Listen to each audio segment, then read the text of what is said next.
Hey, what's up everybody? Geek Max again. Got another thoughts video for you. This is going to be another motor thoughts mini review. It's going to be for the Tacon 40mm by 74mm, so that's 40-74, 2150 kV buggy motor.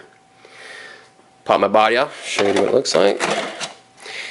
So Tacon has a bunch of motors on their website rated for e-buggies. They are notably extremely difficult to get a hold of because Tacon's part support is horrible. I won't say Tacon, let me rephrase that. Hobbyparts.com with a Z, Hobby Parts. They sell really good quality stuff at ridiculous prices. This motor was only 60 bucks. 60 bucks. 60. That's super cheap for a buggy motor, especially with how powerful and how awesome this little motor is. But anyway, enough bashing Hobby Parts. The motor. So it's sensorless. For 60 bucks, that's still good, especially for an 8-scale buggy motor. So this one's pretty easy to tell apart from the different ones they have on their website because it's the only one with an orange can. I think they do make a censored version of this, which is like 90, but whatever. I just wanted to try what was in stock, and like everything else is out of stock, but this is the one that I wanted. It comes in a 2000 kV and it comes in a 2150. I believe Jang from ultimaterc.com has already done a mini review on this, but I just kind of want to give my thoughts too. I've been racing this motor for about a month and a half now.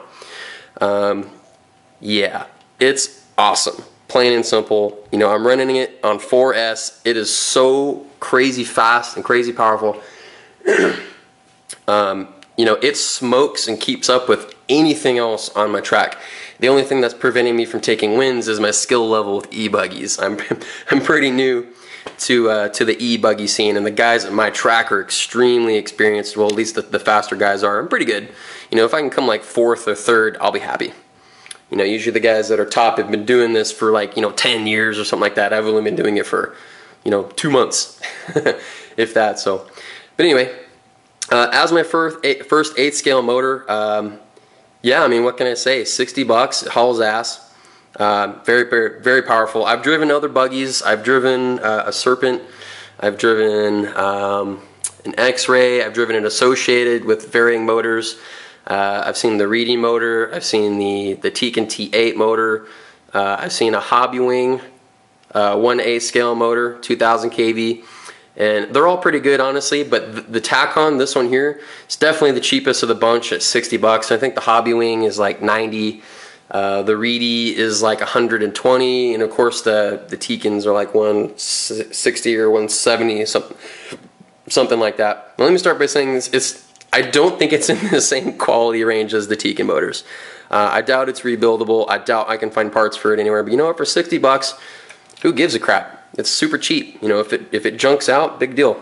Get another one. You didn't spend a whole lot of money on it. I can get almost 3 of these for the same price as a Tacon setup. So anyway, I've been racing it for a couple months now. It's highly competitive. I would consider myself an slightly above average club racer. Definitely not a pro or anything like that, but I have no problems whatsoever with this buggy, with this motor, with keeping up with the pro guys, like I said, minus the skill level. It's a very powerful motor.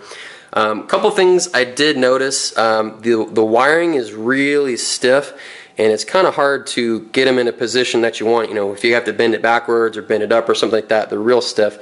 And also, these motor wires, you cannot trim these.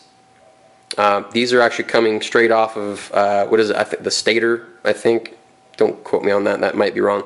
But if you trim them, you pretty well just screwed your motor. So you can't trim those. That's kind of a little downside versus like the Tacon motors where you can just solder your terminal straight onto it there. But also I noticed the screws that hold the front plate on the motor, those started coming out real quick, and there was a lot of play in this. If I didn't catch that, that could have been real bad. So anyway, if you guys do get one of these, I'd recommend pull those motor screws out and put red Loctite in there. The red Loctite is the high temperature stuff, a little bit stronger. So I took all the screws out, put red Loctite in, haven't had a single problem since then. Don't mind the ghetto bullet connection here. I had some problems with the bullets wanting to come undone, so I had them soldered together, and I just wrapped the whole thing in electrical tape just because. But yeah, very powerful motor, 60 bucks, can't go wrong on that front. If this ever one croaks, I'm probably going to try the Hobbywing personally.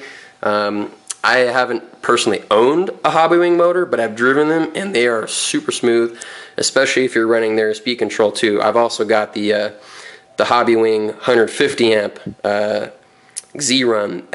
run speed control, and that was only 100 bucks. So this is kind of a buggy on a budget, if you will, and it is super fast. I love it. If you can't tell what it is a Mugen MBX6 Eco, the USA Roller Edition, because you got the carbon fiber goodies all over. But anyway, as far as motor goes, for 60 bucks, if they're in stock, and that's a big if, I'm pretty sure they're sold out right now, I'd recommend giving it a shot. You know, being that I run it on 4S with a 14-tooth pinion and stock spur, you know, even here in Central Texas, super hot, you know, temps are still, you know, 145 or less, and I could gear it up a little bit more if I need to, but it's still tons of power. Like I said, I don't drive on a huge track. It's not actually an 8-scale track, it's a large 10-scale track, but 14-tooth seems to work out just okay, and the temps are fine, and I don't need any kind of heatsink fins or anything on it. Like I said, temps are perfectly fine the way it is now. So, but yeah, if you guys ever want to give it a shot, I'd give it definitely an overall positive review for it. Just little things like the screw heads, not a big deal. You know, the really hard to bend wires, again, not a super big deal. But if you guys find them in stock and you've been wanting to try one, give it a shot. Can't go wrong.